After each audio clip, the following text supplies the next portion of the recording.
ఏలూరు విద్యాశాఖ ఆఫీస్ ఎదుట ఏఎస్ఎఫ్ ఆందోళనకు దిగింది. ప్రైవేటు పాఠశాలల్లో జరుగుతున్న ఫీజు దోపిడీని అరికట్టడంలో డీఈఓ విఫలమయ్యారని విద్యార్థి సంఘం నేతలు ఆరోపించారు.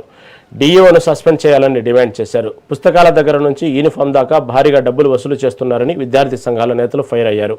పిల్లల భద్రతను గాలికి వదిలేసిన కార్పొరేట్ విద్యాసంస్థలు భవన నిర్మాణాలు చేపడుతున్నాయని ఆందోళన వ్యక్తం చేశారు.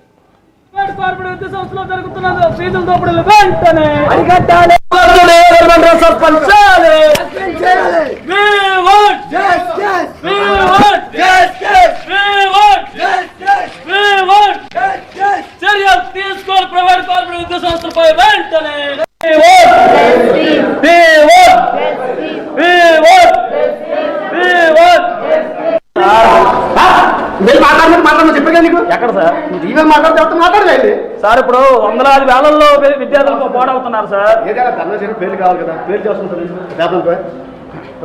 రాసుకోండి సార్, రాసుకోండి. ఇబ్బంది ఏముంది సార్? అక్కడ ప్రైవేట్ కార్పొరేట్ విద్యా సంస్థల్లో ఆగడాలు జరగాలి, ఆపాలంటే ఏం చేయాలి సార్? మనం చెప్పండి. అడగడానికి వచ్చినప్పుడు మీరు ఇబ్బంది పెట్టారు సార్. ఇప్పుడు సార్ అడగడానికి నాకు అడగమని చెప్పండి. అడుగుతున్నాం సార్ సార్. అసలు ఈ ప్రజాస్వామ్యంలో మరి స్వాగతం చెప్పుకోకుండా మనం తెలుసు కదా, తెలుసు కదా ఏఎస్ఎఫ్ నీకు ఉంది కదా, అందరూ తెలుసు సార్. మొత్తం జిల్లా మొత్తం తెలుసు. మరి అట్టాలి సార్. చాలా సందర్భాలు మాట్లాడాను సార్. వల్ల అవట్లేదనే కదా ఎలా వచ్చింది. మేము నారాయణ గారు ఇలాంటి కంప్లైంట్ తీసుకుంటాం సార్. అరికట్టాలి కార్పొరేట్ ఫీజుల దందాలు. ఈ రోజు ఏఐఎస్ఎఫ్ ఏలూరు జిల్లా సమితి ఆధ్వర్యంలో జిల్లా డిఏఓ గారి కార్యాలయం వద్ద ధర్నా కార్యక్రమం నిర్వహిస్తూ ఉన్నాం.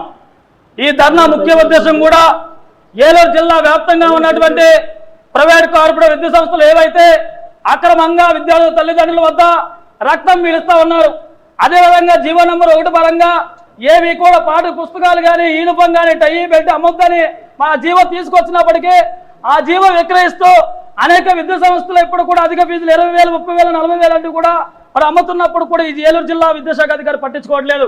కాబట్టి ఈనాడు ఏఐఎస్ఎఫ్ ఆధ్వర్యంలో మేము తెలియజేస్తా ఉన్నాం, తక్షణమే డిఓ గారు సస్పెండ్ చేయాలని చెప్పి మేము డిమాండ్ చేస్తా ఉన్నాం. ఏవైతే మరి ప్రభుత్వ జీతం తీసుకొని మరి ప్రభుత్వ పాఠశాలను మీరు మరి అడ్మిషన్ జాయిన్ చేయకుండా ప్రభుత్వ పాఠశాలను మీరు సక్రమంగా మరి నిలబెట్టుకోకుండా ఈనాడు కార్పొరేట్ విద్యా సంస్థలు కొమ్ము కాస్తున్నారంటే మీరు ఎలా నిర్లక్ష్యంగా వ్యవహరిస్తున్నారు మరి కళ్ళకి కట్టినట్టు కనబడతా ఉంది. కాబట్టి డిఓ గారు సమాధానం చెప్పాలి. దీనికి కార్పొరేట్ ప్రైవేటు అక్రమంగా పుట్టగొడుగుల్లో ఎదిగిపోతా ఉన్నాయి.